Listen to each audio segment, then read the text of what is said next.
It's Tuesday. It's November 4th. It's Kyle Henderson. Bama football on YouTube.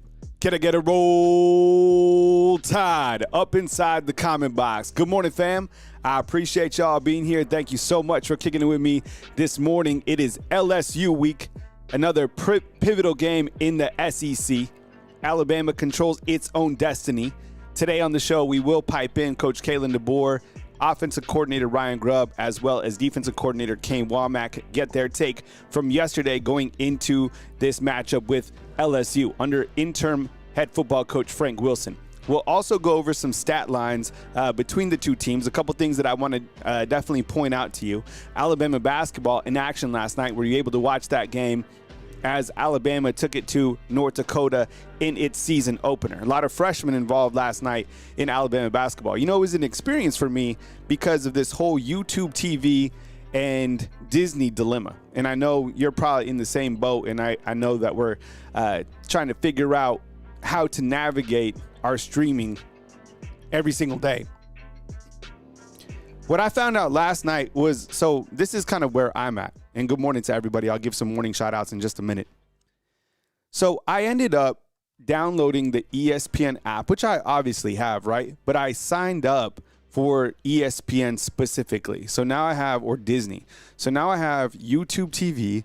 I have Disney as well. So I'm logging into my TV, and then I go to the ESPN app, and then I look for the program that I want to watch. It's very, and I feel as good as ESPN is at everything, right? I still feel that their streaming is a little bit confusing for me as the consumer. So like on YouTube TV, I just kind of point and click, and then I'm watching it. Hopefully they're able to figure something out, because I just don't feel that the ESPN app as a consumer is where I want to get my sports from. Like, I don't know what's live. It's kind of clunky, and it's ESPN, you know what I'm saying? So I have no idea how they're going to figure it out, and I'm pretty close to, I guess, getting Hulu or Fubo, is it? And downloading one of those two and trying it out, and then I guess canceling YouTube TV. So I know you're in the same boat as me. Just hang on tight. And I also think today I'm probably going to order an antenna and just see if I can get just ABC with an old school antenna. You know, you plug into the coax cable, right? And for those of you that are really young, you don't even know what a coax cable is, but this is the life that we lived. You used to have to plug in. Remember when you had the old school Nintendo? You would plug it into the back of the TV, and then you would have to reroute your coax cable from your cable company to the back of that. And then you would have to change it to either channel 3 or to channel 4 to get this to work. So it's a lot easier today, at least it's supposed to be. But now when you have two huge conglomerates kind of going head to head, I think it puts the consumer in a tough spot. So I don't, hopefully it gets resolved quickly, because we got a game on Saturday. So this weekend in Tuscaloosa, Alabama, we'll come back to the shout-outs in just a minute. It's going to be absolutely beautiful for the 6:30 kickoff between Alabama and LSU. Alabama right now favored by 10.5. The tailgate should be wonderful. I mean, the temperature is just perfect right now. It's 60 degrees. The kickoff temperature will be around 62 degrees, and then for that fourth quarter, 57. I don't know if that's cold to you. It might not be cold, might be comfortable. I know people, have different temperature gauges. I kind of like to be more in that warm area, but 57, I'll take that all day. Let's see who is in the show today as we kick off our Tuesday program right here on Bama Football on YouTube. And we start with Miss Amanda Jane. Good morning, Amanda. I appreciate you kicking it with us. Coming to us from L.A., we have Max Tooney as well. We got Young C. What's up, Young C? Good to see you, bro. Coming to us from Wetumpka, right? We got Alyssa coming to us from Georgia. And we have KTK. KTK, where you kicking it from, bro? Where you at these days, man? Let us know. We have Larry Large up in the house. We have Mark Hill. Good morning, Mark. We got Tolvert Street. We got Tickle. You're in school? Hey, you're supposed to have your phone in your Yonder Patch, bro. The lag guy. Do you know what this Yonder Pouch is? This Yonder Pouch basically came to us, and you had to put your phone in there, and it's like locked in there for the rest of the day. Mark Hill, man, what's up? Good to see you, bro. We have Kyle. What's up, Kyle? Recognize Kyle. We got Miss Debbie Hanson. Good to see you as well. We got Joe Crooms coming to us. We got James Bean coming to us from Jacksonville, Florida. That's right, man. I have a buddy who's from the Ponte Vedra area. we have the street. What's up, man? Coming to us from Washington State. That's what's up. And we have Dwight. He says, let me clear something up. On some games you can watch, but if it's a national televised game on ESPN, you need cable provider. Oh my goodness, bro, that is wild. I'm telling you, it's been crazy. Hey Kyle, do you have a ticket giveaway or a jersey giveaway? No, we got the kibosh put on us for the giveaways. So a lot of different rules as the channel got bigger. More eyeballs became on the channel. So I've kind of explained, the metamorphosis of the channel, because I think outside of AL.com, I think they have more subscribers than me. I know they do, right? The big AL.com Crimson Tide channel. I think my channel is like second up there in terms of just covering one specific team, right? So I learned a lot about trademark and, there's certain things that you certainly have to abide by. And that's why I had to put the kibosh on the giveaways. So, and kind of like the gear, can't wear any gear, can't have any script A on the channel. And those are just rules. So, and it's kind of selective. So no one's really at fault here. These are just as you grow as a channel. And you'll see other channels, they're able to do different things because they kind of, haven't been, and this isn't a knock to them, they just necessarily haven't been seen by somebody or not viewed as necessarily like a threat by somebody else. So that's kind of the space I live in, and it's okay. I've been able to change and, navigate through different things, but, that's kind of the world I'm in.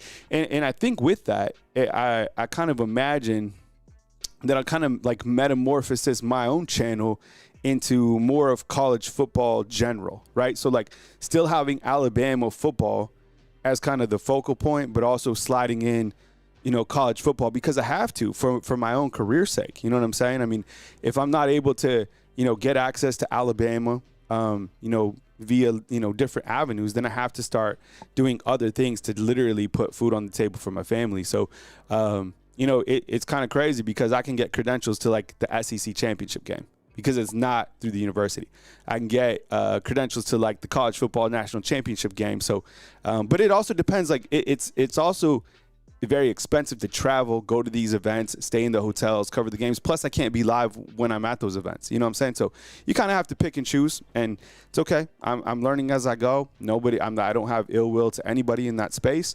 It's all new to me. And, I'm happy to be here. Just at least have my little show in the morning and have, some videos. And I appreciate all your support.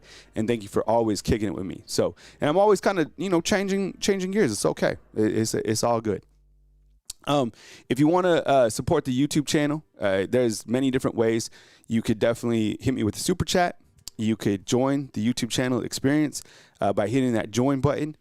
There's this is kind of a view to some people who have renewed or have decided to become fan funders. Vape Snake, what's up, man? I appreciate you. Michael Cooner, Dennis Casquette, all the way down to Adam Client down at the bottom. So I really appreciate you guys for giving me the consideration to support Bama football on YouTube. I really, really appreciate it. The black hoodie, I love this graphic. So North Alabama Storm Chase, he's the one who sends me the weather graphics. He also cooks up this graphic, which I think is hilarious. So let's see what he has today. He has Wisconsin, Georgia, Vanderbilt, Missouri, Tennessee, South Carolina, and LSU, Oklahoma, Eastern Illinois, and Auburn. Kind of those are the ones that are coming up next, right?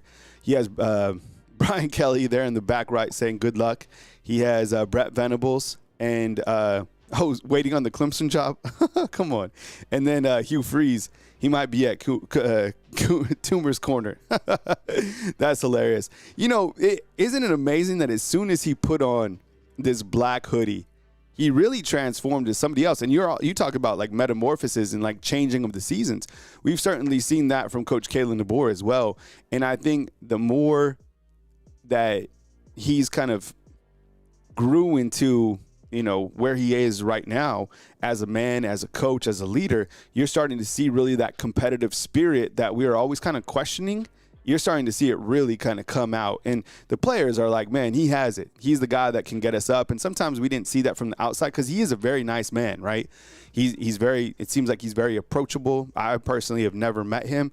But he seems really like a nice guy. But I think that competitive spirit is certainly oozing out, and I think that's really amazing to see. And the more that the black hoodie kind of gets a personality of its own, I think the rest of college football is getting a taste of not only what the black hoodie has in store, but what Coach Kalen DeBoer has cooking at the University of Alabama. You look to all the coaches that have been fired. I mean, Brian Kelly won 70% of his games over a 3-year span, and he got the kibosh. So it's all about winning, and winning cures all. And you look to how this team has transformed from week 1 to where they are now. You know, I really feel that this team is you could probably rank them number 2. And by the way, the college football rankings drop tonight on ESPN. How are you going to watch ESPN? I don't know. Good luck to you. But I'm going to have a watch-along kind of reaction during that point in time tonight. I believe is at 6 p.m. or 7. I haven't even looked at my schedule. But that will be tonight. So you'll see a scheduled live show as we give a reaction to the college football playoff rankings, which will be the first installment on Tuesday night. Let's highlight Alabama basketball real quick. These guys got off to a really good start. Alabama basketball, they rolled past North Dakota in its season opener by a score of 91-62.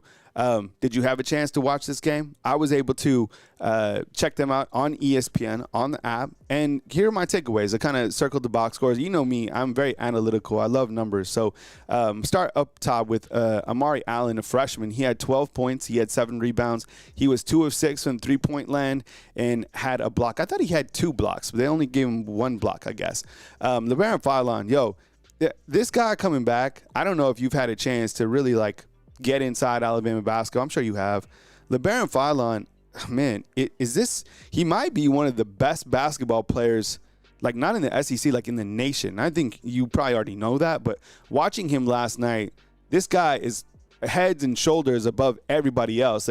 Alabama set out a couple players that were a little bit dinged up in the beginning of the season. As long as LeBaron Philon is here and he's healthy, my goodness. He poured in 22 points last night. He was 9 of 13 from the field. He's just the best player on the court, right? And I think he gives some of those young freshmen that were in last night some confidence. And you also have Taylor Bowen, who's a transfer in from Florida State. He had 8 points as well. Aiden Sherrill, I really like his game, to be honest. He had 9 points. He was 3 of 5 from the field.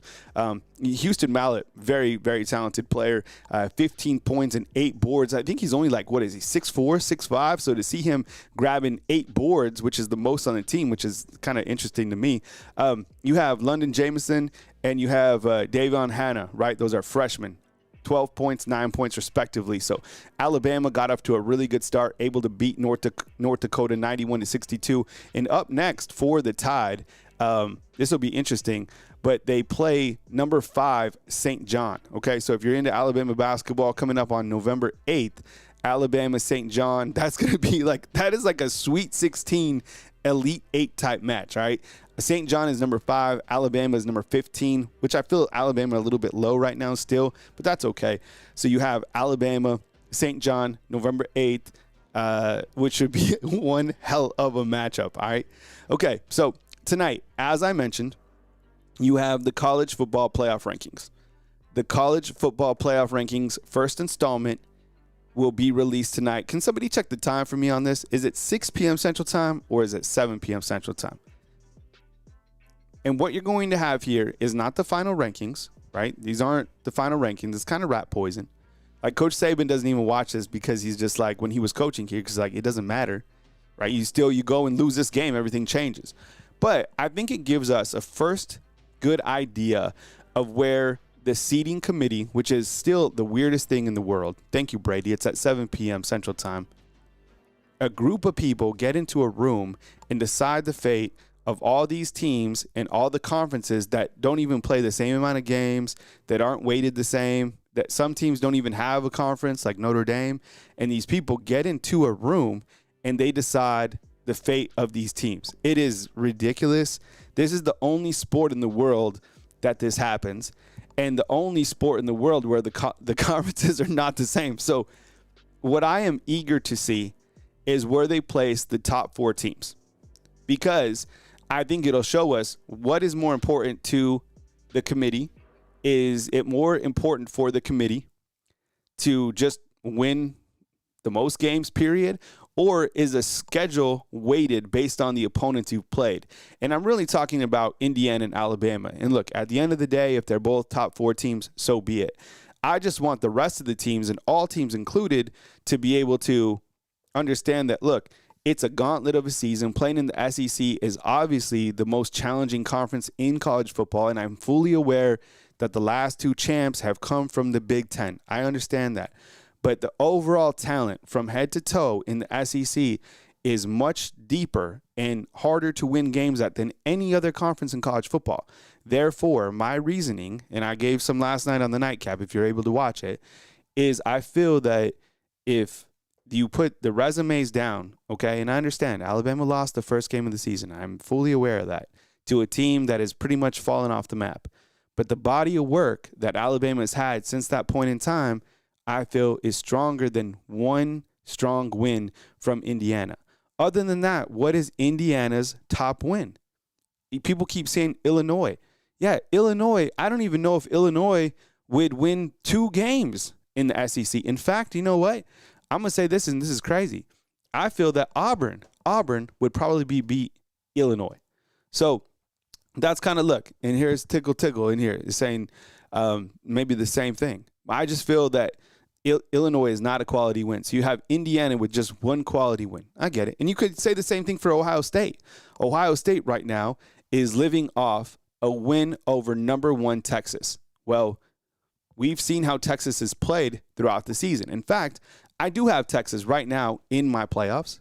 I do, because they beat Vanderbilt, okay? And a lot of this is about what have you done for me lately and how have you kind of changed as a team or showed consistency. And I do agree that Indiana has showed consistency against teams that really don't have a pulse, okay? It doesn't impress me to beat Michigan State. It doesn't impress me to beat Maryland, just like it didn't impress me when Alabama beat Wisconsin. It didn't. Behind the scenes, when I was doing the watch-along, I could have told you a million times before how bored I was about having Wisconsin on the schedule. Last year, I knew Alabama would beat the you-know-what out of them, and the same thing here, okay? The 2 teams are not evenly matched. It's a warm-up game for Alabama, okay? And that would be the same thing. Can you imagine if Alabama played Wisconsin, Maryland, Michigan State? The ratings would be terrible because we'd already know the outcomes of those games. So, look, great win for Indiana. Great win. Great wins, plural, by Alabama. And can you sustain against top 25 teams through a course of a 5-6 week season? Because that's what you're going to have to do in the college football playoffs. And I kind of look the same thing too. It's like, you look how Indiana played last year. It doesn't always equal the same thing. But I feel that Indiana right now, the jury is still out. And I know a lot of you inside the comment box feel that Indiana is a good team.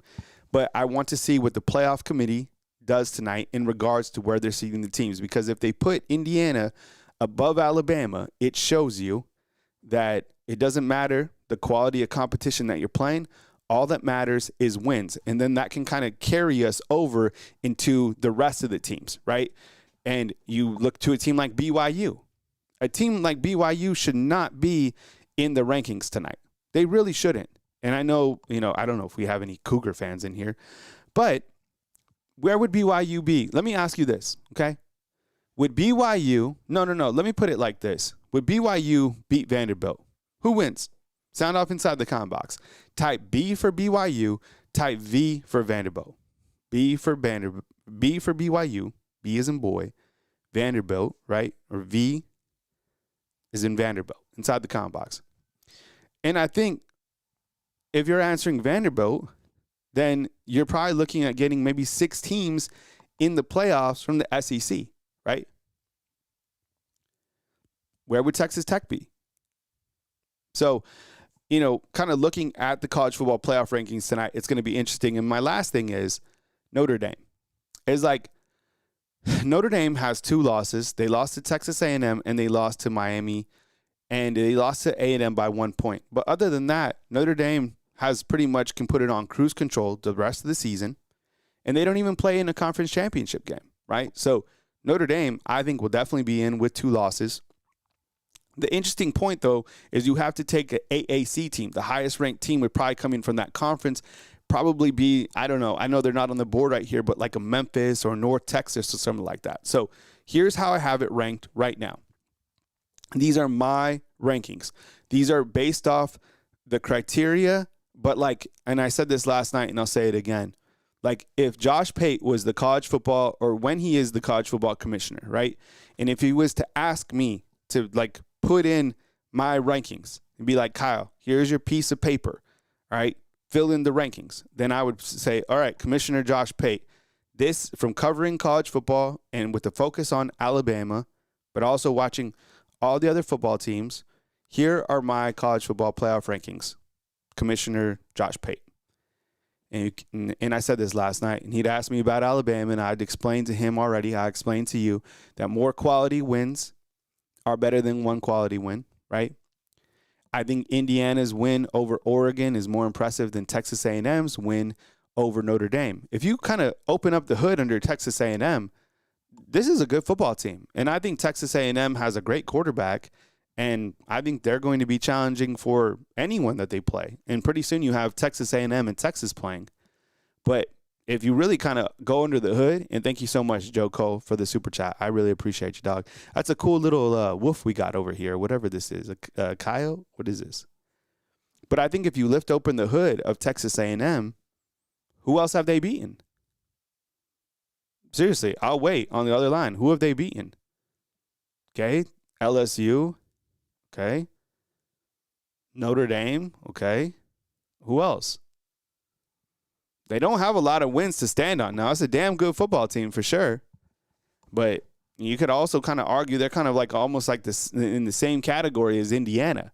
If Tyler Buckner doesn't drop that, doesn't muff that hold, Notre Dame probably wins that game.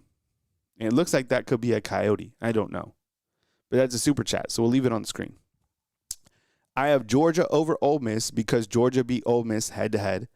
I have Ole Miss over Oregon. I feel that Ole Miss has a better resume than that of Oregon, kind of going to the same thing. You're playing in the SEC and you're playing in the Big Ten. Plus, Oregon hasn't played that difficult of a schedule anyways, right? I think where it gets a little bit controversial for me is talking about teams 8, 9, and maybe 10. And I have Texas in there. And I've been very rough on Texas throughout this whole season because of their inconsistency. But their win against Vanderbilt and the fact that they're able to win these last couple of games in overtime, I think they might be starting to turn the corner. Okay, Arch Manning in the last 2 games, he's kind of turned up, right? He's thrown for over 340 in these last couple of games. And if they get confidence, maybe, and they have, and the thing that can help Texas is their next 2 out of 3 games. I'll bring it up, Rex. We can see some schedules if you want to. They play Georgia and they play Texas A&M, okay? If Texas is able to beat Georgia and Texas A&M within their next 2 out of 3 games, you better damn well believe that Texas is inside the playoffs. So right now, Texas is number 5 in the SEC. That is why I, kind of have them where they're at. But, as Wade's World says inside the comment box, he's like, no way Texas ends up beating Georgia and A&M. Do you imagine if they did, right? Oh, my God. Texas would probably be the number 1 team in the country. The Big 12, and then after that I have Vanderbilt. And it kind of came down to me is like, do I take another team from the SEC or do I take Notre Dame? I feel that Vanderbilt, their quality overall is better than what Notre Dame has done. So I put in Vanderbilt. The only losses are to Texas and to Alabama, right? And then I have the Big 12 champ. I don't know who that will be. I would imagine that's probably going to be Texas Tech or BYU. I have no idea. In fact, those 2 teams play this weekend. And then the ACC champ, who I'd probably have a little bit higher, but I watched Virginia play, and my goodness, Virginia could not throw the football. They don't have a quarterback. He can run. He's pretty good, and I watched them beat Florida State. But I am not impressed with Virginia at all. Like 0% impressed. I think Alabama would beat Virginia by as bad as they wanted to. They're not good at all. But Georgia Tech is still number 2, so they're still in position to play for the ACC championship. And then you have the AAC champ, which I don't even know who's in first. It's like a 3-way tie between Navy, North Texas, and Memphis. So you got to keep them in because that's part of the criteria. So there could be, some holes in this for sure. I accept that. But I feel 1 through 7 is pretty predictable at this point in time. And, tonight, I would imagine that Indiana is ranked number 2, A&M 3, and Bama 4, which, you still get a bye and you still have to win. It's all rat poison because none of this matters. Some of these teams lose this weekend. Alabama loses to LSU. You're not out of the playoffs, but things get serious because you have Oklahoma, who's going to be very challenging, and you have Auburn as well. So those are my college football playoff rankings. Is there anything on here before I go to my next slide that you like strongly disagree with, right? And Max is saying that Virginia is totally overrated. I agree, too. I watched them. I wasn't impressed with them at all. I was actually kind of impressed with North Carolina State. Man, those guys had some athletes. I was like, wow, these guys are turning it up for sure. I thought Georgia Tech would be undefeated at least till they played Georgia. I probably wasn't the only one, right? All right, Mark Hill says, oh, my bad, I read that wrong. Texas has a shot. Yeah, because they're 5 in the SEC, right? And the thing that you have to remember about Texas is the teams right behind them are Vanderbilt and Oklahoma. Well, who beat those teams? Well, Texas did, right? So, look, things can change quickly for Texas because Texas does play Georgia and A&M, as I said. So, we'll have to see what happens. Mark Hill says Auburn is easily a top 15 team. And Andy from Denver says Bama should be number 1. Yeah. So, look, I have no idea how the chips are going to fall tonight, but at least I want to see how the committee is, the kind of the thought process. And then following the rankings, the committee, they usually provide some feedback on like a PDF kind of teleconference. And they're like, okay, this is why we had this team here. This is why we had this team here. But one thing that we did learn last year, and correct me if I'm wrong, I just thought of this, but the committee loved Indiana. They loved Indiana 100%. So expect Indiana to kind of be up there. And look, at the end of the day, of course, it always works out. Everything in life always works out. But you got to fight for justice, when you have an opportunity to do so. All right, James B says he doesn't want to be number 1. I think you want to be top 4. And I think, you got to get there and you got to, play in the SEC championship game. But, there's going to be pressure regardless because you're Alabama and you're going to get the best game from anybody on this board regardless. But, hey, if you're the number 1 team, you work for it, right? All right. As you know, fam, this video is powered by our friends at Sleeper. Sleeper is an app where you can do more or less, make your picks. I use it frequently. So is Ty Sims going to throw for more than 350, more or less? Is Jam Miller going to run for more than 50 yards, more or less? And usually later in the week, I bring it up on the board and, we can make some parlay picks together in terms of more or less. So if you download it, it's fun to use. It's really easy. The promo code of mine is tailgate at checkout. Make sure you use that promo code, which is tailgate. Sleeper, you can also play fantasy football. Give them a shot. It is available in 25 states. Terms and conditions certainly apply. And it is very fun. So, and if you just download the app right now, you get $20 upon your download. All right. So that is from Sleeper. As you know, Alabama is a 10.5-point favorite. I think it might have slid down to 10 against LSU.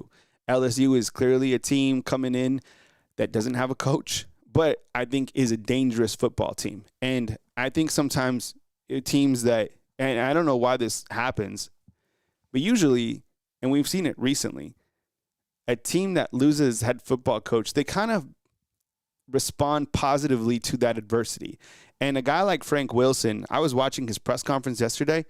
I like what he had to say. He understands what LSU is up against. He understands the quarterback that Alabama has. But he was like, look, we still have an opportunity to play our best football. He wasn't scared in the slightest. I think he's realistic in his approach about taking on a team like Alabama. And so you have Frank Wilson, who has some connections to Kane Womack. He was actually Kane Womack's position coach back in college, which is crazy to think. So there are plenty of connections between Alabama and LSU. And if you kind of rewind to last year, this game, I thought it would be really close. In fact, I was scared about Alabama going to LSU. It was the weirdest thing. I was like, you know what? This team hasn't played well on the road. LSU has weapons, just like they always do, right? I was like, Garrett Nussmeier is going to carve them up.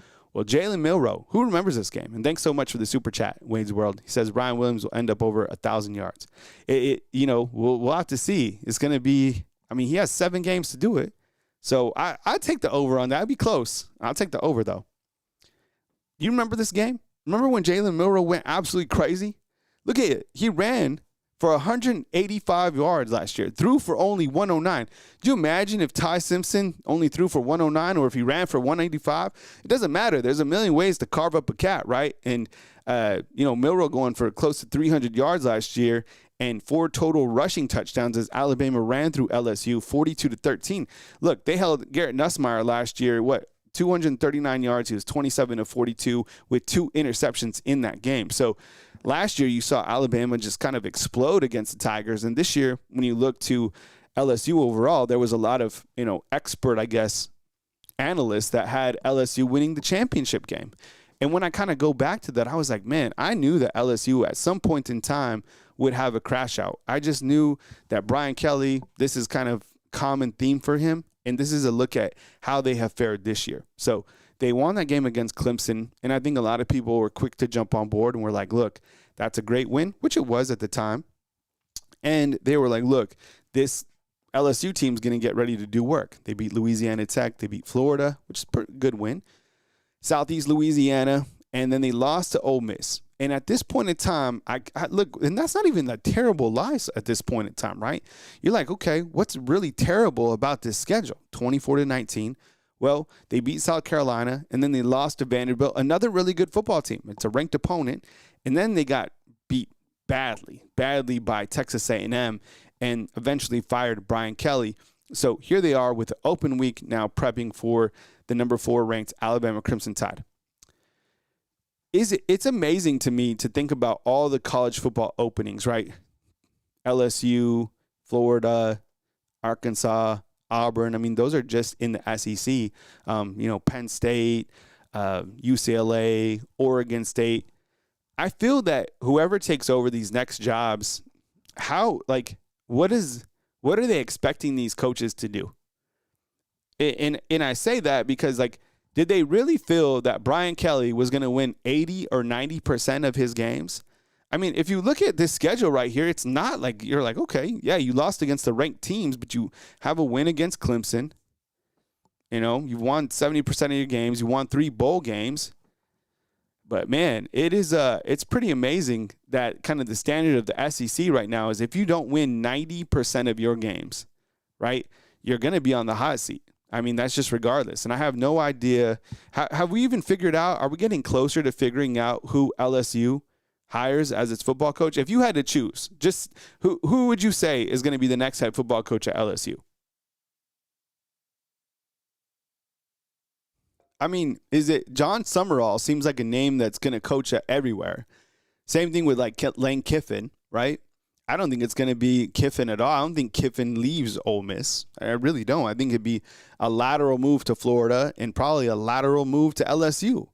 And you're doing that, you're never going to do something lateral for more pressure and the same type of money. Ole Miss can pay him whatever he wants. So who do you think is going to be the next head football coach at LSU? I really don't know. I haven't even really paid attention to it anymore. I'm like, I don't know. Nah, Kiffin, yeah, I agree, Rex. He's going nowhere, bro.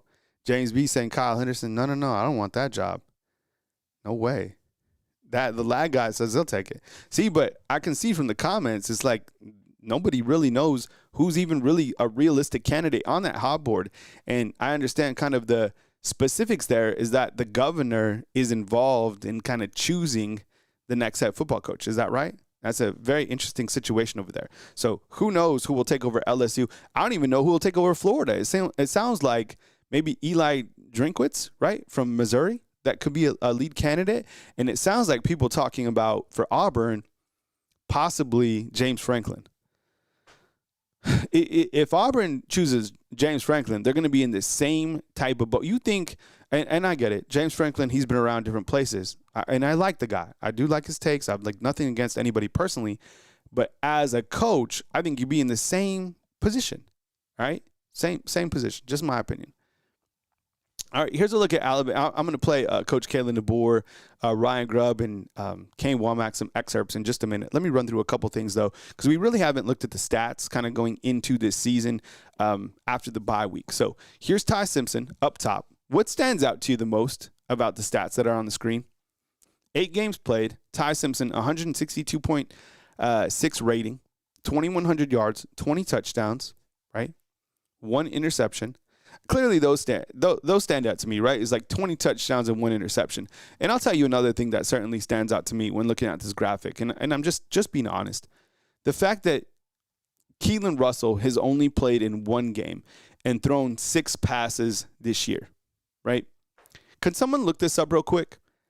How many games did Bryce Young play in his freshman year behind Mac Jones? I guess it would have been the magical 2020 season. Like how many games did he play and how many passes did he throw? And this doesn't mean, it's not a knock on everybody. I just think that the SEC conference games don't allow you a lot of opportunities to switch guys kind of in and out. Now, I think if we look forward through our rat poison lens, we understand that Eastern Illinois is probably another opportunity where some of these guys get some more repetitions, but you don't have time to sub in guys. You need Ty Simpson in the entire game to finish out whoever you're playing, whether that's Missouri, Vanderbilt, Georgia, South Carolina, doesn't matter. You need Ty Simpson in for 4 quarters. So I think it is surprising to me that Keelan Russell's only played in 1 game, but I fully understand why. It's nothing with a talent. It's just you got to keep your starter in. And right now, Ty Simpson is performing not as one of the hottest quarterbacks in the country, but as the hottest quarterback in the country. And the numbers speak for itself. By the way, those other ratings are ridiculous, right? I mean, Austin Mack, 193, Keelan Russell, 267. And what was crazy, when those guys came in, they threw touchdowns, right? Austin Mack, 8 of 11, 2 touchdown passes. Keelan Russell, 4 of 6, and he has 2 touchdown passes as well, right? So collectively, if we kind of add up the numbers real fast, 2, 4, you throw it on, 24. Alabama's quarterbacks in total, 24 touchdowns on this season and 1 interception. And I think that's kind of a highlight to the quarterback coaching, right? Now having Nick Sheridan back there, Ryan Grubb back there, Kalen DeBoer, because I feel like the quarterback room has been kind of orphaned for the last several seasons. And now you have quality coaching working on those guys stacked on top of their already talent, right? All right, Jam Miller leading the team for rushing yards. I'll go full screen again. Here's a look at Alabama's run game. And what's surprising to you on this, page right here? There's a couple things that stand out to me. Number one, I never would have thought that we'd get through 8 games of the season, the halfway point, and not even have somebody at 500 yards. Like, that's crazy to me. Jam Miller with a net of 308. That's a net. Like, he's gained 321, but his net is 308. Okay. And then after that, you have Kevin Riley, who we haven't seen in a little while. He has 181 yards net. But this is crazy to me. Listen to this, fam. All right. So I was kind of, diving into the numbers, and I noticed that Jerry Bernard is the 3rd leading rusher on this team with 15 attempts for 94 yards, okay?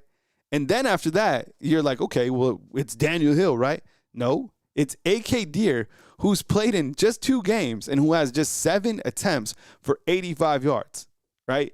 And Daniel Hill has 83 yards. And my argument to this is that, like, they're not being dumb and, like, not hiding A.K. Deere. It's like he did this earlier in the season on 1 long run, and this is taking nothing away from A.K. Deere. It's just A.K. Deere right now is kind of at the bottom of that pecking order. And he will get his time 100%, but it's not like if Alabama just starts playing A.K. Deere, all of a sudden the running game is going to get going. I think it's a combination by a lot of things, but I have said this before, I pin it on the offensive line. So it doesn't matter who you have at running back. I think you're going to run into the same problems because of some of the scheming and because of the offensive line kind of run blocking. But it is crazy to me to think of that. A.K. Deere still is, 4th in the team in rushing, and he's only played in 2 games and has just 7 carries, right? See, Draylon Washington has 9 for 37. Even Caden Proctor's up there. What? Right? He has 14 for 15. Who would have thought at this point in time that Caden Proctor would be up here? What is he? 10th in rushing. That's crazy to me. Even Parker Brailsford, look at him down here. He's Why is he over here? I guess it was that fumble that they counted as a run. That's weird. Why is Parker Brailsford here? You see this? Let's see. Attempts 0. I guess they gave him some credit on that. Remember when he picked up that fumble against Georgia? Weird. All right. Receiving for the Alabama Crimson Tide, it looks like this. You have Journey Bernard. And again, what stands out from these stats? If you're a stat head like me, what stands out? Journey Bernard, 38, 526, 6 tutties, 43 of the longest, 65.75 per game. I'll tell you what, right on the top line, Journey Bernard only averaging 65 yards per game. It seems a little bit low, right? Ryan Williams, 33 for 495. He's only played in 7 games. Remember, missed week 2. Isaiah Horton, he has 22 for 2. You know, these numbers are a little bit lower than I anticipated through the midway point. And I know, who was it? Was it Wade's World said that Ryan Williams catch for 1,000 yards? He certainly has an opportunity to, right? He has one game this season where he's went over the 100-yard mark. I think that was week 3 against Wisconsin where he had 165 yards. So he could definitely have another, couple blow-up games, right? I mean, he catches 150 here, maybe a 200-yard game or something crazy like that. He's certainly hitting 1,000 yards, but it's going to be close to see if Alabama has 2 1,000-yard wide receivers. They'll have one for sure. I don't know if they'll have 2. It'll be really, really close. And I still feel that Isaiah Horton will see more of him, inside the red zone. And Lazier Brooks, I would imagine, if I had to wager, he'll end up as the 3rd leading receiver on this team. Impressive that he's caught for 16 receptions, 255, and is averaging 15.94, which is actually the leading average on the team outside of Cole Adams, who has 3 for 48, averaging 16. And I guess our walk-on, MJ Cherwig, who has 1 reception for 20 yards, which was a touchdown as well. So, and I don't know why Danny Lewis is listed twice on that stat box. Defensively speaking, let's kind of zoom into the numbers for the defense right now. Is there any numbers right here that stand out to you? I'll give you a second to look. I haven't looked at the defensive numbers yet, so let me take a glance at these. So the first thing that stands out to me is number 1 and number 2 up top are inside linebackers. Really 3 out of 4, right? Nakai Hill-Green there at 4. That's always a good indicator. I always want my inside linebackers leading the team in tackles. So Justin Jefferson, 30. Deontay Lawson, 24. Nakai Hill-Green, 21. I love to see that. I also look at tackles for loss, and I'm like, okay, who has the most tackles for loss? That's over here in this column right here. You can see where the mouse indicator is. And you see that Yanzi Pierre has 7.5. Yo, Yanzi Pierre, the way that he's played, my goodness. He's waited for this opportunity, and he's made the most out of this opportunity. So when I see that my inside linebackers and my wolf position player, that this is exactly what I want to see. And then you have LT Overton. Then I look at sacks, right, where you see that Yanzi has 4 and you have LT at 3. You know what? The defense has been balling. And then you look at the interceptions. Bray has 3, and you have what? 1, 2, 3, 4, 5. A couple other guys with some interceptions. I'm not mad at the defensive stats. Let me see is there anything that really, really jumps out to me on this board as well? I love my guy, London Simmons down here, our 3-star who's played in 8 games, and he has 9 solo tackles and a sack. Where's Keon Keeley? Is he even on this board? Well, he's not on this list right here. This doesn't show the full defensive stats, kind of just a snapshot. Dejon Lee, right? Played in 8 games. Yes, 13 solos, 19 total, and an interception, and 2 pass breakups. Xavier Brown, Damani Jackson. So anyways, just kind of a look at the defensive snaps at a glance. Let me see. Did anything stand out to you all? Yeah, the lag guy saying Bray Hubbard with his 3 interceptions. Hey, XRP King, what's up, bro? Thanks for joining us. All right. So, all right. Before we get into Coach Kalen DeBoer, Ryan Grubb, and Kane Womack, please support a sponsor we're trying to bring on, who is TickPick. So if you want concerts, festivals, download the app TickPick and use the promo code, which is HMA. I'm going to type it inside the comment box right now. The promo code is HMA, and it's only available on download. So this is a quick video message from TickPick. I'll be back in a minute, and then we'll play Coach Kalen DeBoer and Ryan Grubb and Kane Womack from Monday. Family, what's going on? Kyle Henderson, Bama Football on YouTube. I don't know about you guys, but one of my biggest pet peeves is hidden fees when buying sports tickets. Why can't there just be one particular price that is set, and that's the price that I actually pay? If there was only an app where hidden fees didn't exist? Well, I want to give a shout out to our sponsor of today's video, TickPick. All right, huge shout out. With over 20 million downloads, TickPick has you covered. NBA, NFL, concerts, festivals, you name it. TickPick gives you the lowest price guaranteed. No fees.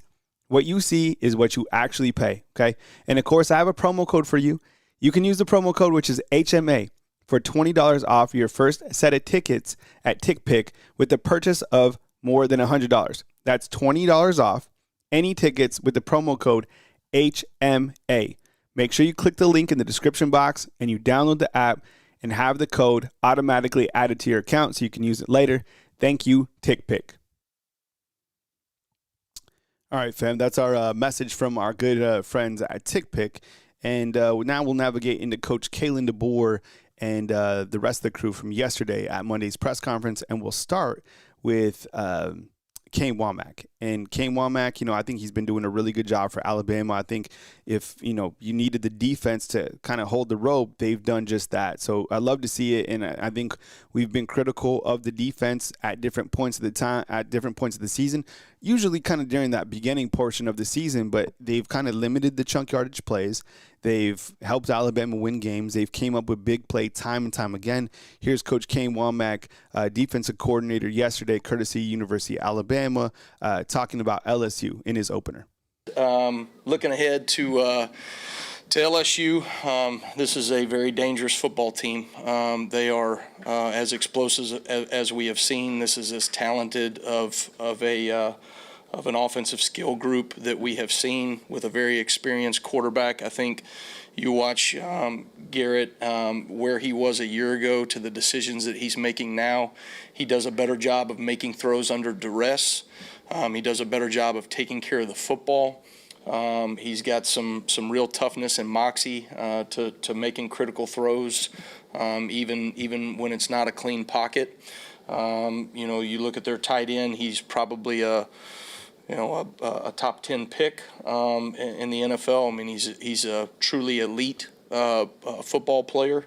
You look at their receiving core. There's just multiple players that a 5-yard hitch route can go for 50 yards and a touchdown. And so those are things that we've got to be mindful of. I think their offensive line is taking steps and strides in the right direction. They're young, but they're physical. I think they're more physical than where they were a year ago as an offensive line. Their running backs are very dynamic. All of them are, track style players, run, whatever their high school times, and you look at some of the GPS numbers that they've had. And so this, like any great Alabama-LSU matchup, will be a tremendous challenge for us, and one that our players seem to have a great sense of urgency for. I thought we had a great Sunday practice yesterday. Guys came in the way you would want them coming in after a couple of days on a bye week. So very, very much looking forward to the week ahead, and looking forward to putting a great product on the field in Bryant-Denny on Saturday.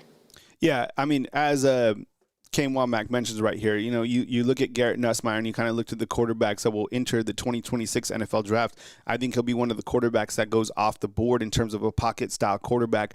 I thought that he would perform really well last year. I think he was kind of underwhelming in my opinion. But as he said, they definitely have weapons on the offensive side. I mean, Aaron Anderson is certainly a guy that I would imagine if he was here, he'd play. He's that dynamic of a player. He's kind of one of those guys in the transfer portal that, you think about, and Coach Saban really liked Aaron Anderson. Of course, they have other guys, but I think, is currently leading the team. JTL, what's up, man? I think he's leading the team for LSU in terms of receiving. We continue with Kane Womack. Can you speak to the difference in the run defense with Tim Keenan on the field versus Keenan off the field? Well, I think Tim is such a physical presence in that those A gaps and some of the things that we're able to do with him from a zero nose standpoint, where he's head up to the center. We've got a few different fronts that we operate where he's playing a zero nose. Anytime that you can two gap and create some havoc, and then some of the blocking schemes and the way people have to block versus a zero nose versus a shade. He can be influential in 4-down looks, absolutely, but some of the things that he's doing, up front when we show a zero nose as well is just very disruptive. And so those are things that, great to watch and see the strides that he's taking right now and the steps that he's taken. Him and Deontay Lawson were our power players of the week last week. Both those guys have overcome adversity and injury, and I think are moving in a trajectory right now where they're playing their best football. It's amazing to think about what he just said, Deontay Lawson and Tim Keenan. Both those guys, recovered from injuries, and I think Deontay Lawson has played better as the season has gone forward. And Tim Keenan, you look at the fact that Alabama started out its first couple of games without him, and I know defensive tackles aren't going to get a lot of notoriety, but you take Tim Keenan out, this is a different type of team. You take Deontay Lawson out, this is a different type of team. Those are two captains for this team, two guys who made really one of the biggest plays in this last game with kind of the strip and the fumble recovery. So those are captains, those are in-state guys, and I think certainly as we kind of go to the back end of the season, you're going to need more big plays from Deontay Lawson and Tim Keenan. But love Tim Keenan being back in the fold. I'm going to miss him when he's gone because Tim Keenan is just it's kind of a different cat. I really have a lot of respect for that kid. I have 2 questions on the right. Let's start with Nick, and then we'll go to Troy. New play call for them, Alex Atkins. What do you know about him as an OC, and what are you expecting from the offense with him calling plays? Yeah, Alex, I've known Alex for a long time. Alex was at UT Martin under Jason Simpson, Ty's dad, right before I was there at UT Martin, and he's had a great career. Very well-respected offensive line coach and an offensive mind. You look at some of the things that they have done over the years in the run game, and been very balanced offensively where he's been as well. So, obviously, to have in a situation like they're in right now, to have someone that they can go to like Alex is a great luxury for them. I think, when you look at it, you're trying to anticipate what we might see slightly different from what they're doing. Everybody has an identity, and everybody really shapes that identity around what their players are doing well in that given point in the season. But most certainly you have to anticipate and expect for there to be some wrinkles, and some of them will try to anticipate and work. Others will see what shows up on Saturday and will adjust. You kind of hit on this. I think it's I see you guys commenting in the comment box. We have a couple people from Louisiana in here. Saban coaching at LSU. There is a viral clip that I think you need to watch. It's from his daughter, Kristen Saban, on Instagram. In fact, they just saw it. As you know, Coach Saban's birthday was on the 31st, right? Turned 74. Who saw this video? So it just came in my timeline. And Coach Saban is sitting on the couch, right, in his recliner, like his lazy boy. It was awesome. I almost made a video about it because it made me laugh out loud. And Coach Saban is watching the NFL or some sort of football game. You can't really see it. And he's sitting on his lazy boy, and he has his feet spread out. You guys see this? And so Miss Terry and the family, they come out and they start singing happy birthday to him. And he has his legs out and he has a blanket over him, right? He's posted up. He has his blanket and he's chilling. And she comes, who saw this? Please tell me someone saw this. And she comes around the corner with the cake and all the family. You see this, right, Tonette? And he's in his comfortable living room on his recliner. And he's sitting there and he's just oh my God, here comes everybody with the birthday cake. And she tells him as she's singing, so happy birthday to you. And he's just there and he's looking at her. And she's like, sit up. And he's he just props right up. And she gives him the cake. Did you see this? It was so funny. I know it's you want Lane Kiffin to be the coach. You want Nick Saban to be the coach. We want Santa Claus, we want the Easter Bunny, we want all these other little things, but it's just, that's not going to happen. I think maybe there was at some point in time, maybe early in Saban's career, where he might have left Alabama to go to Texas. I think that might be real. I live here talking to people who know people. But other than that, I think Saban is at a really comfortable position in his career. I'm sure he certainly has a competitive spirit still in him, 100%. But, you know, as Miss Terry was also giving him the cake, she was like, make a wish. Take us to Italy. Take us to Greece. Like, yo, it's not going to happen. So I think LSU, anybody would be lucky to have Coach Saban. It's not going to be LSU. All right. And I think they should just go back to Ed Orgeron. All right. And I think that Auburn should just go back to Gus Malzahn. And honestly, I think that Florida should just hire Dan Mullen. All right. And go back to the guys who were winning some games and taking you to championships. What was wrong with those guys? Right? I mean, did I just make the point of the year? Like Gus Malzahn, he could beat Coach Saban. Dan Mullen took the Gators to the SEC championship game, and Ed Orgeron, he won you guys a title. So, like, it's not always going to be like that. I don't know if anything was wrong with those guys now. Next question, but how much more challenging did it make your bye week knowing you're facing LSU offense with the same players, but maybe with a new play caller and kind of, you talked about you have to anticipate, but kind of how did that change things for you prep-wise? Well, you know, the film is the film, right? And you look at what a team does. You know, that offensive staff came up with a game plan together. I'm sure there were certain things and certain ideas that maybe their offensive coordinator previously had done to what maybe Alex might want to do, but at the same time, they're utilizing their players in a very good way. They have athletes that they can get the football in space. They're finding creative ways in the run game to hit explosive plays. And I know, you know, maybe they're not as consistent as they'd like to be in the run game, but they're also very dangerous in the run game because they've created explosive plays in just about every football game. And when they do get out in space with those running backs, they can hit home runs. So, you know, we'll look at, you know, and try to anticipate what we think that they're going to do, maybe that might be slightly different tweaks. We're certainly going to prepare for the things that they have put on film already. And then again, you might carry one or two more things in terms of volume defensively, just if they want to go this direction or that direction. But that's the nice thing about going into week 9, 10, including bye weeks, right? We have a large volume of defense that we can go and adjust to based off of whatever we're seeing in that week's game plan. Seen, I guess, throughout the month of October from Dijon Lee.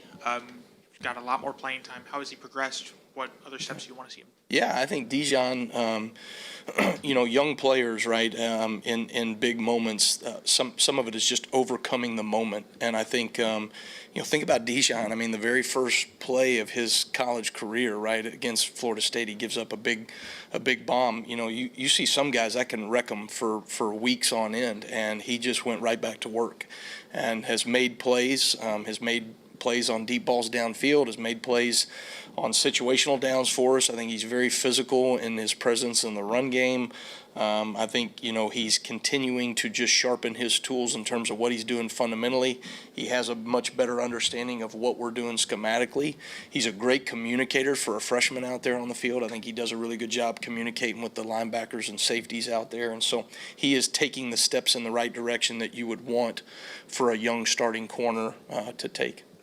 Yeah, I think when you talk about Dijon Lee and kind of how he's had an impact on this defense, he really has. I mean, even pushing Damani Jackson for that starting spot. When you look to the future of Alabama's corners, I think it's been interesting how Alabama has recruited its corners under Coach Kalen DeBoer, Courtney Morgan as the GM, right? They're bringing in guys with more length because, as I saw inside the comment box, you guys worried about LSU's big 6'7", what is he, a tight end receiver type guy?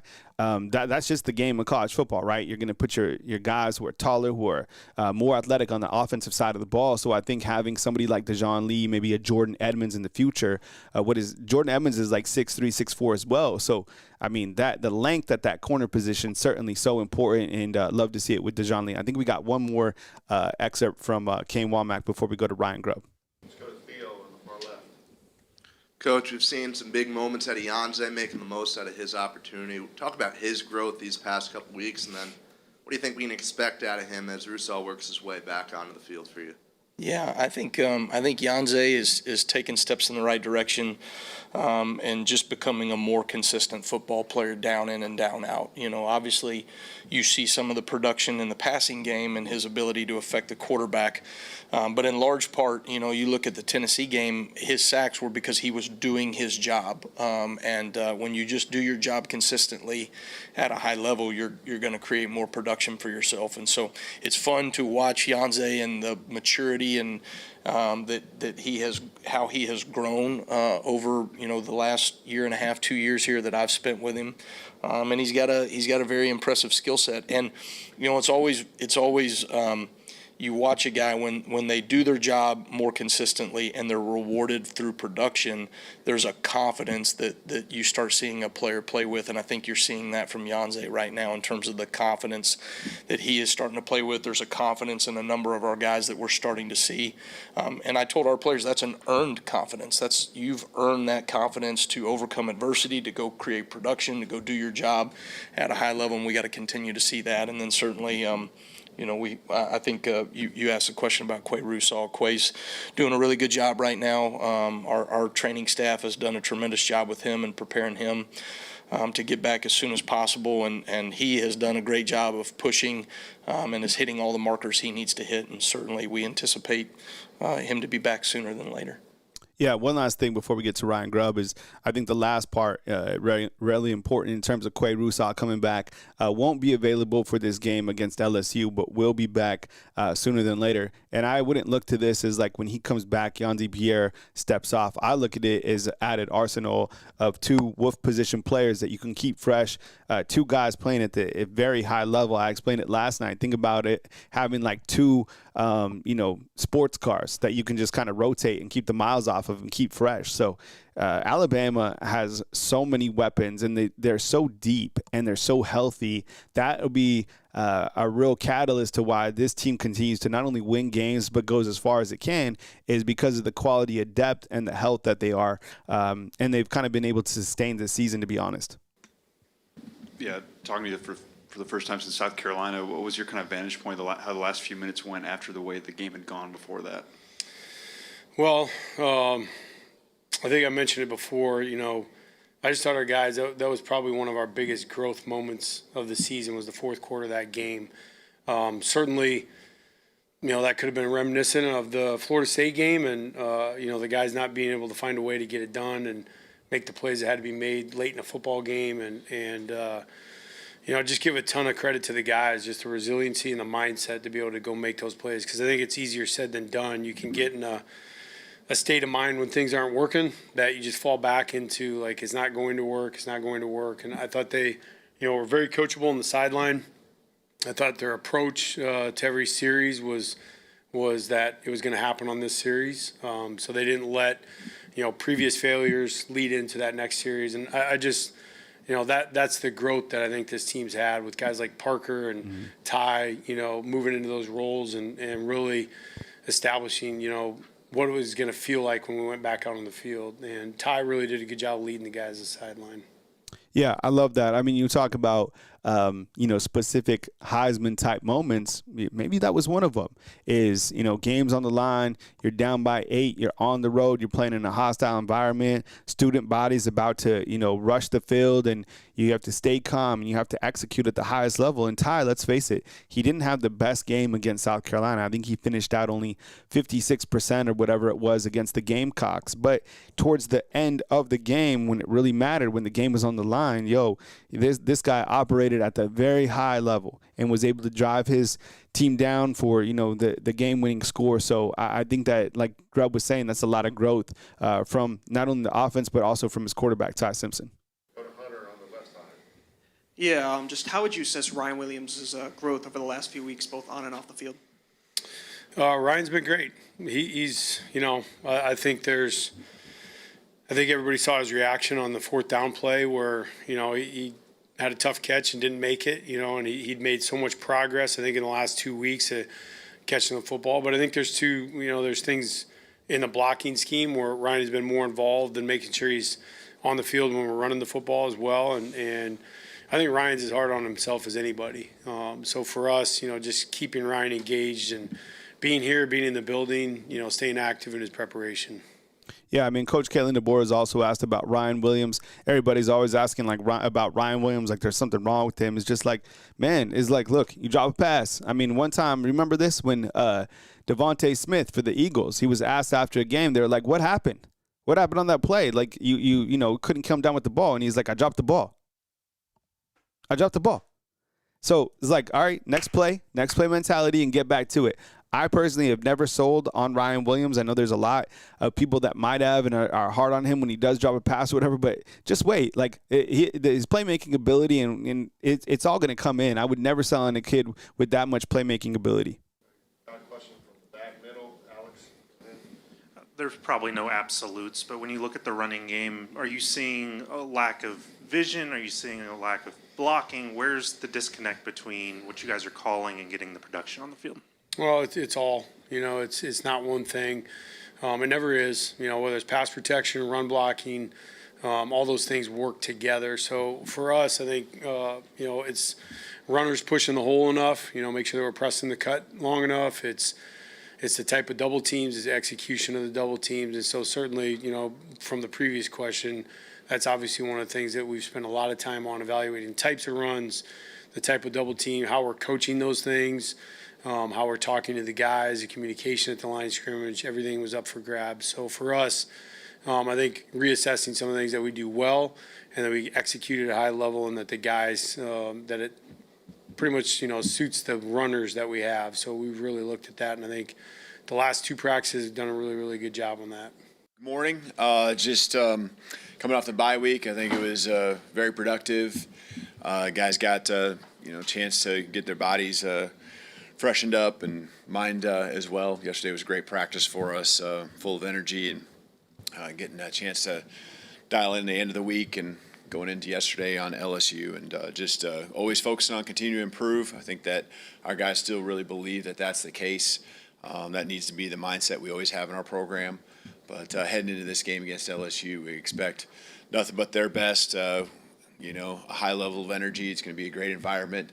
I'll just add that we need our fans to continue to be what they've been and show up and, continue to make Bryant-Denny Stadium the hardest place to play in the country. Yeah, before we get started, Alabama currently number one in the country in terms of most consecutive wins at home. 16 is what Alabama's won on the road. They were tied with Boise State. Boise State just lost at home, so now it's just Alabama by itself. And then I think it's Indiana with like 11 or something like that. Also to note, Coach Kalen DeBoer is undefeated at Bryant-Denny Stadium. Nick on the far right.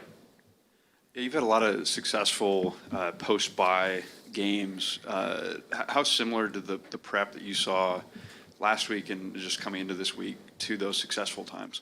Yeah, I think it just really goes into having a great staff that puts a great game plan together, gets it dialed in a timely manner, when you have players that go make plays and they can get those extra practices in on a great game plan and go execute, that's really what matters. It's really what it comes down to. And so, I expect the same thing with our staff. They've done a great job, really focused and have the routine down, the timeline of when we want to install certain things, having practices that are fresh and, guys excited to be out there on the football field, continue to get better. So, yesterday, like I said, was a great practice. It wasn't long, but it was just, a dialed-in Sunday practice, and, looking forward to getting on the field tomorrow, Tuesday, and I think our guys are really excited about it as well. Go to Colin on the front left. Hey, Kalen, not only this week, but kind of looking ahead to, it doesn't seem like you guys have to leave the state of Alabama, through your final four games, and I'm curious about is that a point in your guys' favor? What are the pros and cons of not having to travel, far for an SEC game? Yeah, I guess I hadn't even thought of it in terms of not even having to leave the state, but, I thought of it in terms of having, a number of home games, and that's been great for us. It doesn't guarantee anything. I think it still comes down again to the preparation, but we definitely feel there's a home field advantage playing here at Bryant-Denny, as I said. And so, we're looking forward to having, these teams come to our place, and, our goal, and as always, is to protect our house. And so the guys really take a lot of pride in that and, want to continue to do that and uphold the streak that we have. All right, let's go on the far left. We'll finish up with Hunter. You're good?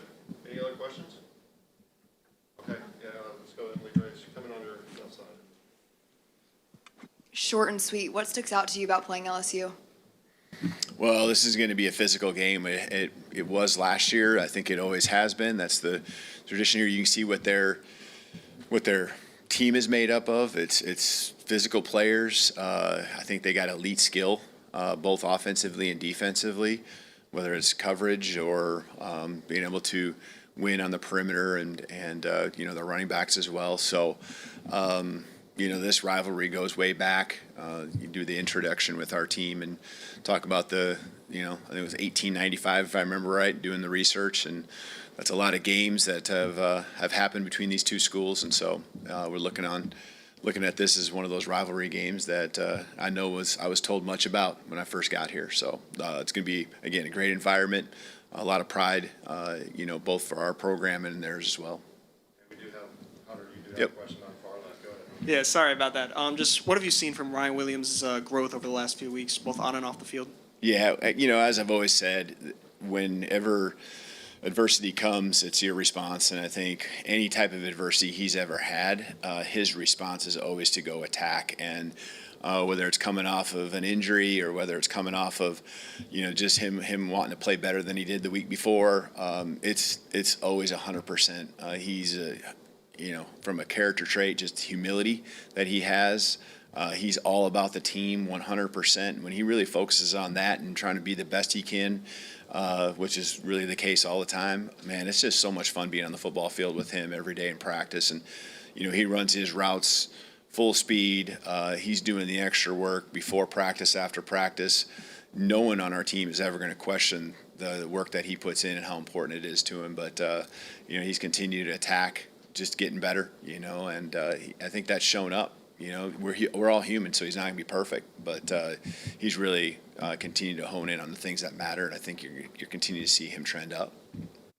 Yeah, I mean, look, some good comments right there from Coach Kalen DeBoer. I saw inside the comment box, not leaving the state of Alabama the rest of the way. Yeah, you're right. Going to the Voodoo Palace is always going to be challenging, no matter who the coach is, no matter what's going on. But I do say this.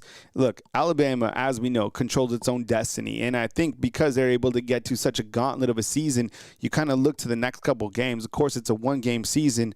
But, man, you got to be thankful that those games, the next, 3 out of 4 are all at home, right? Bryant-Denny Stadium for LSU, Bryant-Denny Stadium for Oklahoma, Bryant-Denny Stadium for even a game like Eastern Illinois, which is kind of like that rat poison game that you overlook before you go to Auburn. And, with Georgia only a 1 loss and Ole Miss only a 1 loss and Texas A&M not losing on the season, Alabama has still not clinched a spot in the SEC title game. So do you have room for a little air? Yes, but not really, because and you see it out there as well as you're kind of fighting your argument for Alabama on Facebook or your message boards or whatever, how Alabama, like the opposition views Alabama losing to Florida State. They won't let it go. Right? They're like, you lost to Florida State, that's it. It's kind of like that loss defined Alabama's season, when really it kind of did, but in a positive way. Because if they don't get punched in the mouth, I don't know if they're this good right now at this point of the season, right? It's amazing how they're able to take that negative and turn it into a positive the rest of the way. So that's today's show, fam. I appreciate you guys kicking it with me. As we always do our Tuesday show, Monday is kind of a recap. Tuesday is kind of the coach rewind. And tonight I will be live during the college football playoff rankings release, which is at 7 p.m. So I'll be live at that point in time. You'll see a live video. Of course, there'll probably be a video before that or maybe multiple. Definitely stay tuned, and I'm sure you're already subscribed, or otherwise you probably wouldn't be here to begin with. But we will do a live kind of react to the college football playoff rankings tonight. And as you know, news as it happens right here on Bama Football on YouTube, as well on our Facebook channel. So I'll put the link real quick to the Facebook channel. That way you can see when we post content there kind of round the clock. So I kind of use it like my website, to be honest. So I think we just eclipsed 70,000 fans on Facebook, and we have, I think, 116,000 subscribers now on Bama Football on YouTube, which is amazing. I'm also on TikTok. I think we got 40,000 followers there. So it's a tiny platform, right? It's very, very small compared to everybody else in the world, but kind of inch by inch, right? And the consistency of performance is the thing that I'm most concerned about every single time I step on the platform. So thank you so much for kicking with me today. I really appreciate y'all. I hope you guys have a blessed rest of your day. Stay where your feet are at, and stay locked on to Bama Football on YouTube. As news happens, I got you covered right here on Bama Football on YouTube. And as you guys say inside the comment box, definitely don't forget to drop a thumbs up. All right, so news as it happens right here on Bama Football on YouTube. Coming to you from beautiful Tuscaloosa, Alabama. Thank you very much for watching. Kyle Anderson, Bama Football on YouTube, Tuesday, November 4th.